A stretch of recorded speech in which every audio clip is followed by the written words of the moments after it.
Hebrew పత్రిక 12వ అధ్యాయం 4వ వచనాన్ని ఒకసారి చదవండి. హెబ్రీలకు రాసిన లేఖ 12వ అధ్యాయము 4వ వచనాన్ని చదవండి. మీరు పాపముతో పోరాడుటలో ఇంకను రక్తము చిందునంతగా ఎదిరించడం లేదంటండి. పోరాటం చేయాలంటండి. మనం ఎంతగా పోరాటం చేయాలి? రక్తము కారే వరకు పోరాటం చేయాలి. క్రైస్తవ మతం ఇప్పుడు ఎలా తయారైందంటే, దర్శన గ్రంథంలో చెప్తాడు కదా, మీరు వెచ్చగానైనా లేరు, చల్లగానైనా లేరు, నులివెచ్చతనం, హ్యాపీగా కూర్చోవాలి. మనకే శ్రమలు రాకూడదు, మనకే కష్టాలు రాకూడదు. ఈ జోతంటే రవీంద్రనాథ్ ఠాగూర్ గారు గీతాంజలిలో రాసినటువంటి గీతం నాకు గుర్తొస్తుంది. ఏమంటాడు? Stop the ringing and chantings of bells, get out of here, go the way the tiller is tilling the road, there you find God. మీరు అక్కడికి వెళ్ళండి. శ్రమతో కూడినటువంటి కర్షకుల దగ్గర యేసు ప్రభు ఉన్నాడు, దేవుడు ఉన్నాడు, అక్కడికి వెళ్ళండి. శ్రమలతో కూడినటువంటి ఆ ప్రాంతంలో దేవుడు ఉన్నాడు, అక్కడికి వెళ్ళండి అని అంటున్నాడు. ఇదిగో ఎందుకు ఈ మాటలను చెప్తున్నానంటే పిల్లారా, రక్షణ పొందటం అంత సులువు కాదు. విశాలమైన మార్గం గుండా చాలామంది వెళతారు. ప్రభు అన్నాడు కదా, విశాలమైన మార్గం గుండా, ఇరుకైన మార్గం గుండా కొలది మంది మాత్రమే ప్రవేశిస్తారు. కాబట్టి దర్శన గ్రంథం 7వ అధ్యాయం 14వ వచనంలో, అయ్యా నీకే తెలియను నేనంటిని, భయంకరమైన హింసను సురక్షితంగా అధిగమించిన వారే ఈ వ్యక్తులు. గొర్రెపిల్ల రక్తముతో తమ వస్త్రములను క్షాళనమనర్చుకుని వారిని స్వచ్ఛముగా చేసుకుని అందుచేవారు సింహాసనం ఎదుట నిలిచి రాత్రింబవళ్ళు ఆయన దేవాలయములో సేవలు చేయుదురు. సింహాసనాసీనుడగు ఆయన తన సాన్నిధ్యముచే వారిని రక్షించును. ఎలా రక్షిస్తాడంటండి? ఆయన సాన్నిధ్యం. ఎలా రక్షిస్తాడట మనల్ని? వాని సాన్నిధ్యం. దేవుడు తన సాన్నిధ్యమే మనకు రక్షణ. ఆయన మనతో ఉండటమే మన రక్షణ.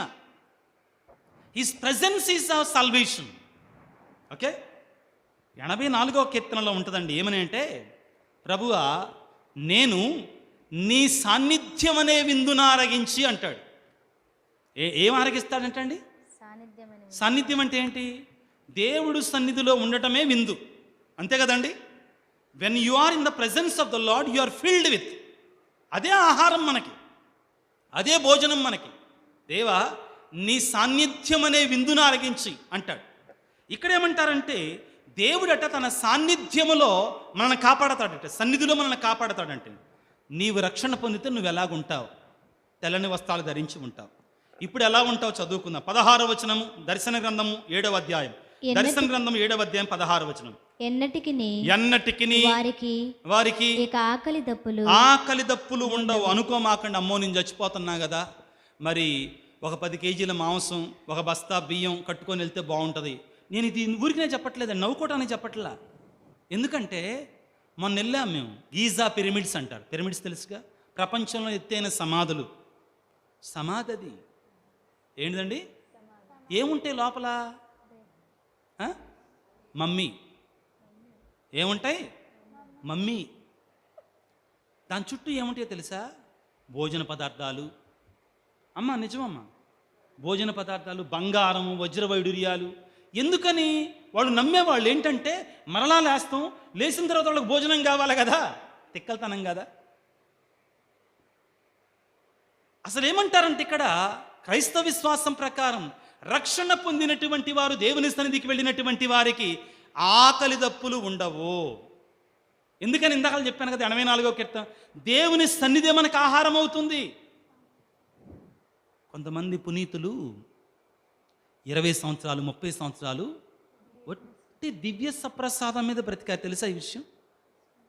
They just received holy communion, దివ్య సప్రసాదం మాత్రమే తిని బ్రతికారండి 20 సంవత్సరాలు 30 సంవత్సరాలు. అది ప్రభు యొక్క పవిత్రమైనటువంటి భోజనం. ఆత్మీయంగా వేరే లెవెల్కి వెళ్ళారు వాళ్ళు. అందరికీ సాధ్యం కాదు అది. ఏమంటారంటే, దేవుని సన్నిధిలో పరలోకములో ఎన్నటికిని వారికిక ఆకలి దప్పు ఆకలి దప్పులు ఉండవు. సూర్యుడు గాని ఏ వేడిమి గాని వారిని వారిని దహింపదు. ఏలైనా సింహాసనమునకును మధ్యనున్న గొర్రెపిల్ల వారి కాపరి అగును. ఎంత గొప్ప మాట! మన కాపరి ఎవరు? యేసయ్య. ఆ గొర్రెపిల్ల మన కాపరి. యోహాను సువార్త 10వ అధ్యాయంలో ఏమంటాడు యేసు? 10వ వచనములో, నేను మంచి కాపరిని. యోహాను సువార్త 10వ అధ్యాయం 10వ వచనం చదవండి ఒకసారి. అంటాడు పిల్లారా, ఏమంటాడు యేసయ్య? దొంగవాడు దొంగిలించుటకును హత్య చేయుటకును నాశనము చేయుటకును మాత్రమే వచ్చును. నేను జీవమునిచ్చుటకును దాన్ని సమృద్ధిగా ఇచ్చుటకును వచ్చి ఉన్నాను. యేసయ్య మనకి జీవాన్ని ఇవ్వడానికి వచ్చాడు. 11వ వచనం ఇంకా బాగుంటుందని చదవండి, అదే అధ్యాయం. నేను మంచి కాపరిని మంచి కాపరి గొర్రెల కొరకు తన ప్రాణమును ఇచ్చారపోయును. ప్రియులారా, ఆయన మనకి పచ్చిక బయళ్ళలో నడిపించుకొని వెళ్ళి మనకు సమృద్ధి ఆహారాన్ని ఇస్తాడు. ఎస్, ఏ ఆహారం? ఆయన సన్నిధే మనకు ఆహారం. ఆయన దివ్య సప్రసాదం మనకు ఆహారం. ఇంకా ఆకలి ఉండదు. రెండోది ఏంటంటండి, ఆయన మన కాపరిగా ఉంటాడు. మన కాపరి ఎవరు? యేసు ప్రభు మన కాపరి ఆయన. చదువమ్మ తర్వాత. వారిని జీవజలము వద్ద, దర్శన గ్రంథం 7వ అధ్యాయం 17వ వచనాన్ని చదువుకుంటున్నామండి. వారిని జీవజలముల వద్దకు తీసుకొని పోవును. దేవుడు వారి నేత్రముల యందలి బాష్ప బిందువులను తుడిచివేయును. ప్రియులారా, పరలోకంలో జరిగేటువంటి కార్యం, మన లక్ష్యం, మన గమ్యం, మన గోల్, మన ఎయిమ్, మనదేంటి? అక్కడే చేరుకోవటం. అది మనం పోరాడాలి, ఆరాటపడాలి. 2 విషయాలు మీకు గుర్తు చేస్తున్నాను పిల్లారా. ఆకలి దప్పులు ఉండవు, జీవజలం వద్దకు నడిపిస్తాడు. 2 మాటలు జాగ్రత్తగా ఆలకించండి. ఏంటండి? ఆకలి దప్పులు ఉండవు. ఆకలి ఎలా తీరుద్ది? ఆయన సన్నిధే మనకు ఆహారంగా ఉంటుంది. జీవజలాన్ని ఇస్తాడంట ఆయన మన పరలోకములో. ఏమంటాడు? వారిని జీవజలముల వద్దకు తీసుకొని పోవును. దీని గురించి మనం 23వ కీర్తనలో మనం చదువుకుంటామండి. ఒకసారి కీర్తనల గ్రంథం 23వ అధ్యాయాన్ని తీసుకున్న పిల్లారా. కీర్తన 23లో ఇదే మాటలు మనం చదువుకుంటే, కానీ అవి బాహ్యమైనటువంటివి, అంతరంగికమైనటువంటివి. ప్రియులార, వాక్యాన్ని చదువుకున్న 23వ అధ్యాయం కీర్తన 1వ వచనాన్ని చదువుకుందాం. ప్రభువే నాకు కాపరి, యెహోవా నా కాపరి, ఇక నాకు ఏ కొదవయు లేదు. అతడు నన్ను పచ్చిక పట్టులలో విశ్రమింపచేయును. శాంతికరమైన జలముల వద్దకు నడిపించుకొని. 2 మాటలు మనం వింటున్నాం అండి. పచ్చిక పట్టులను విశ్రమింపచే. పచ్చిక పట్టుల్లో గొర్రెలు ఏం చేస్తాయండి? పచ్చగున్నప్పుడు, మేతున్నప్పుడు ఏం చేస్తాయి? అదే వాటికి బిర్యానీ. పచ్చికే వాటికి బిర్యానీ. అంతే కదమ్మా, అంతే కదా. యేసుప్రభు అట, దేవుడట మనల్ని పచ్చిక పట్టులలో నడిపిస్తాడంటండి. రెండవది ఏం చేస్తాడట? శాంతికరమైన జలముల ఎదుగు నన్ను నడిపించుకొని పోతాడు. అక్కడ ఉన్నదాన్ని మనం దర్శన గ్రంథంలో చూస్తాం. ఆయన నడిపించుకొని పోతాడు అని చెప్తుంది ఇక్కడ. అక్కడ ఆల్రెడీ పోయాడు అని నడిపించుకొని వెళ్ళాడు స్వర్గంలో. ప్రియులారా, ఇది మన క్రైస్తవానికి మూలం కావాలి. దీని కొరకే మనం ఆశపడాలి, ఆరాటపడాలి. ఈ లోకంలో ఉండగా కుటుంబము, భార్య, పిల్లలు, భర్త, సంపాదన, ఉద్యోగము ఇవన్నీ ఉంటాయండి, కాదంటల్లా నేను. ఇవన్నీ ఉండాలి, మనిషి బ్రతకాలి. అర్థమవుతుందా? ఆస్తులు. కానీ ప్రభు ఒక మాట అంటాడు. ఏంటంటే, నాకు మొదటి స్థానాన్ని ఇవ్వాలి. అర్థమవుందా? నాకంటే మిన్నగా తల్లిని కానీ తండ్రిని కానీ ప్రేమించువాడు నాకు యోగ్యుడు కాడు. ప్రేమించొద్దు అంటల్లా. తల్లిని ప్రేమించు, తండ్రిని ప్రేమించు. నో, ప్రభు అంటల్లా. ఆయనే తన తల్లి అయిన మరియను చనిపోయే వరకు ప్రేమించాడు. శిలువ మీద ఉన్నప్పుడు కూడా తల్లిని పట్టించుకున్నాడు. అవునా కాదు? ఆమె ఆ తల్లి యొక్క బాగోగులు చూశాడండి. శిలువ మీద తాను చనిపోతున్న క్షణంలో కూడా యోహాను గారితో, ఇదిగో ఇక నుండి ఈవిడ నీ తల్లిగా ఉంటుందని మనందరికి అప్పగించాడు. ఆయనే ఇచ్చాడు 10 ఆజ్ఞలు 4వ ఆజ్ఞ, తల్లిదండ్రులను గౌరవించదువుగా. కానీ ఆయన మీరడా దాన్ని.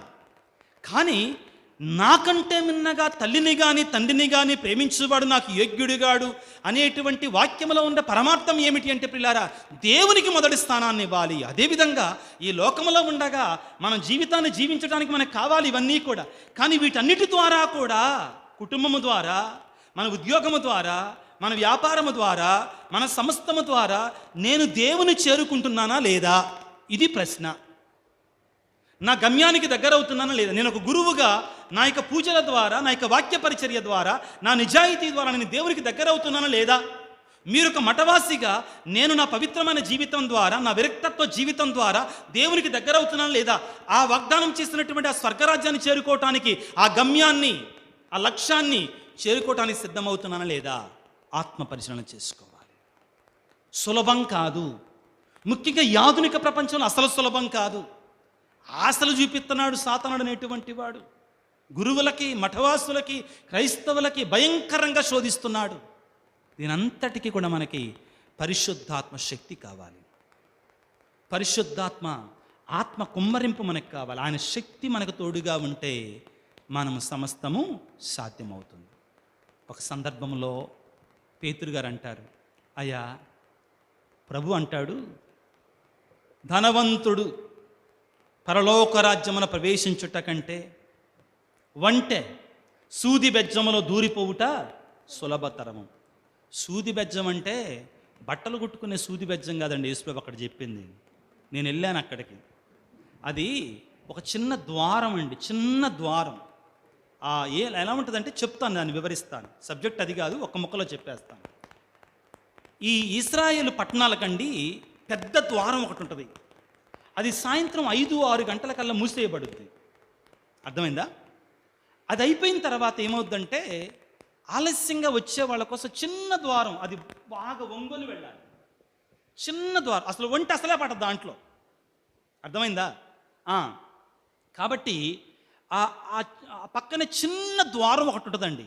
యెరూషలేము గోడలకు కూడా ఉంటుంది. అది ఆ చిన్న ద్వారం ఒకటి ఉంటుందండి. మనిషి బాగా వంగోను చాలా కష్టంగా వెళ్ళాలి. అది దాని గురించి మాట్లాడాడు యేసుప్రభు. అయితే పేతురు గారు వెంటనే ఏమంటారంటే, అయితే ఎవడికి సాధ్యం ఇది, ఎవరు కూడా పరలోకం వెళ్ళారంటే ప్రభు ఏమంటాడంటే, మానవులకి ఇది అసాధ్యము కానీ దేవునికి సమస్తము సాధ్యం. అంటే ఏంటి? మనం ఆయన శక్తి మీద ఆధారపడాలి, ఆయన బలం మీద ఆధారపడాలి. నా గురించి నేను చెప్తున్నాను. పాప సంకీర్తన కొన్నిసార్లు నేను చేసిన తర్వాత, అంతకుముందు ఇక నుంచి నేను ఏ పాపం చేయను, నేను చెయ్యను అని భీష్మించుకొని కూర్చునేవాడిని అండి. కానీ వెంటనే వీళ్ళు అదే పాపంలో పడిపోయేవాడు. పాప సంకీర్తనం చేసినప్పుడు మనం ఏం చెయ్యాలంటే, దేవా నాకు నీ ఆత్మశక్తిని ప్రసాదించయ్యా, నీ శక్తితో నేను మరలా పాపంలో పడకుండా నన్ను కాపాడయ్యా. We should ask for the gift of the Holy Spirit. పరలోక రాజ్యాన్ని చేరటానికి కూడా మన గమ్యం, మన లక్ష్యం, మన గోల్, మన ఎయిమ్ని మనం చేరుకోవటానికి కూడా ప్రియులారా ఆ పరిశుద్ధాత్మ దేవుని యొక్క శక్తి కొరకే ప్రార్థన చేద్దాం. దేవుని కృప కొరకే మనం ప్రార్థన చేద్దాం. యేసయ్య మనకు తోడుగా ఉండి పాపము నుండి, చెడు నుండి, చీకటి కార్యం నుండి కాపాడాలని, ఆ గమ్యాన్ని, ఆ లక్ష్యాన్ని చేరుకున్న వారిలో మనల్ని ఉంచులాగున మనం దీవించమని తలలో ఉంచి ప్రార్థన చేసుకుందాం. సర్వశక్తిమంతుడా, సర్వోన్నతుడా, ప్రేమమయుడా, ఈనాడు మీరు మాకు ఇచ్చినటువంటి వాక్యాన్ని బట్టి మీకు స్తోత్రాలు. మా గమ్యం, మా లక్ష్యం, మేము చేరుకోవలసింది నిన్నే ప్రభువా, నీ స్వర్గాన్ని. ఓ యేసురాజా, ఓ ప్రేమామయుడా, నిన్ను చేరుకోవటం, స్వర్గాన్ని చేరుకోవటం అంత సులభం కాదు అని దర్శన గ్రంథం 7వ అధ్యాయంలో మాకు ఎరుకపరిచారు. భయంకరమైన హింసలను అధిరోహించి వారికి వస్త్రములను క్రీస్తు రక్తములో కడుగుకున్నటువంటి వారు ప్రభువా, ఎన్నో శ్రమలు పొందారు ఆదిమ క్రైస్తవ సంఘాలు.